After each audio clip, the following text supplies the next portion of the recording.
Hello అండి, నమస్తే. మీరు కనుక మా ఛానల్ని ఫస్ట్ టైం విజిట్ చేసినట్లయితే ఇలాంటి మరిన్ని వీడియోస్ కోసం మా ఛానల్ని సబ్స్క్రైబ్ చేసుకోండి. ఈరోజు వీడియోలో నేను క్విల్లింగ్ టెక్నిక్తో లోటస్ చేశాను. ఫస్ట్ ఫోటో ఫ్రేమ్ చేయడానికి ఒక మందపాటి పేపర్ని తీసుకోవాలి.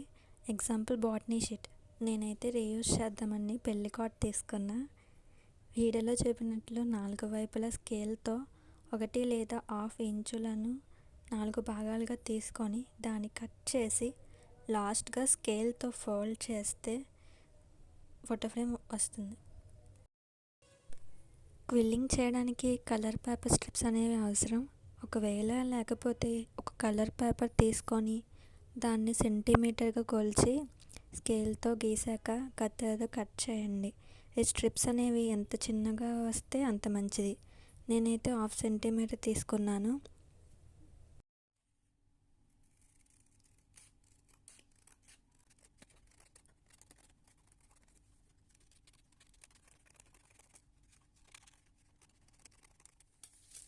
డార్క్ పింక్ ఏమో లోటస్ కోసం, ఇంకా గ్రీన్ కలర్ ఏమో స్టెమ్స్ ఇంకా లీవ్స్ కోసం తీసుకోవాలి. ఈ ప్రాసెస్ కనుక మీకు పెద్దగా అనిపిస్తే స్టేషనరీ షాప్లో కానీ ఫ్యాన్సీ షాప్లో కానీ క్విల్లింగ్ పేపర్స్ అంటే ఇస్తారు. డిఫరెంట్ కలర్స్లో అవైలబుల్గా ఉంటాయి. నేనైతే రీయూస్ మెథడ్లో భాగంగా ఇంట్లో ఉన్న కలర్ పేపర్స్ని తీసుకొని చేశాను. కలర్ పేపర్ కూడా మందంగా ఉండేలా చూసుకోండి, లేకపోతే ఎంత వర్క్ చేసినా కూడా అంత బాగా రాకపోవచ్చు. ఫస్ట్ ఫ్లవర్ చేయడానికి ఒక స్ట్రిప్ తీసుకొని వీడియోలో చూపినట్లు రోల్ చేయాలి. మీ దగ్గర కనుక క్విల్లింగ్ ట్విల్స్ ఉంటే పర్లేదు. లేని పక్షంలో ఏదైనా ఒక పెయింట్ బ్రష్ తీసుకొని దాని ఎడ్జ్ సన్నంగా రౌండ్గా ఉంటే దాన్ని ఉపయోగించి రోల్ చేసుకొని స్టార్టింగ్ ఎండింగ్లో కూడా కలర్ స్ట్రిప్కి గమ్ అంటించండి.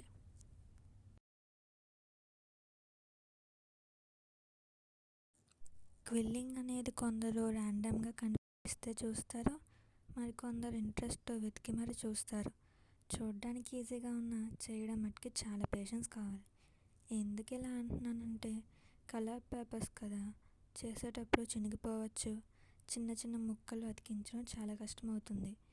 నేనైతే నార్మల్గా చేత్తో చేశాను. మీరు కనుక నేర్చుకోవాలి అంటే క్విల్లింగ్ టూల్స్ అనేవి తప్పకుండా వాడండి.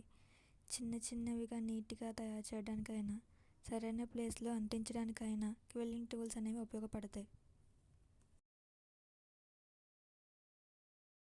మా ఫ్రెండ్ ఫస్ట్ ఈ లోటస్ పిక్ పెట్టినప్పుడు అబ్బా భలే ఉంది, దీన్ని పెయింటింగ్ చేద్దాం అనుకున్నా.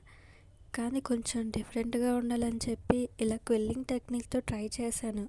కానీ తర్వాతే తెలిసింది ఎక్స్పెక్టేషన్స్ వర్సెస్ రియాలిటీ అని. ఏం చేస్తాం, అన్నీ మనం అనుకున్నట్లే రావు కదా. ఎనీవే, ఫస్ట్ టైం నేర్చుకున్న, పర్ఫెక్ట్గా రావాలని రూల్ ఏం లేదు కదా. క్విల్లింగ్లో డిఫరెంట్ టైప్స్లో అంటిస్తుంటారు. దానివల్ల డిఫరెంట్గా ఎంబోజింగ్గా కనిపిస్తుంటుంది. దానిలో ఇదొక మెథడ్. నార్మల్గా ఒక కలర్ పేపర్ మీద షేప్ గీసి అంటించడమే. ఆ షేప్కి తగ్గట్టుగా అంటించాలి. స్టెమ్కి కానీ లీవ్స్ కానీ అవుట్లైన్ ఇచ్చిన తర్వాత మధ్యలో స్పేస్ని ఫిల్ చేయడానికి ఇలా ర్యాండమ్గా స్ట్రిప్స్ని ఫోల్డ్ చేసుకున్న పెడితే కొంచెం మంచి లుక్లో కనిపిస్తుంది. మనం ఏది క్విల్ చేయాలనుకుంటున్నామో దాన్ని ప్రింట్ తీసుకుంటే మంచిది. దాని అవుట్లైన్ ఇచ్చి మధ్యలో ఫిల్ చేస్తే మంచి లుక్గా కనిపిస్తుంది. నేనేమో స్కెచ్తో గీసేసాను. ఫస్ట్ లోటస్ అయితే రిఫరెన్స్గా తీసుకొని చేశాను. సెకండ్ లోటస్ ఏమో ఓన్గా ట్రై చేశాను. రెండిట్లో మీకు ఏది బాగా నచ్చిందో కామెంట్ చేయండి. Thank you, bye.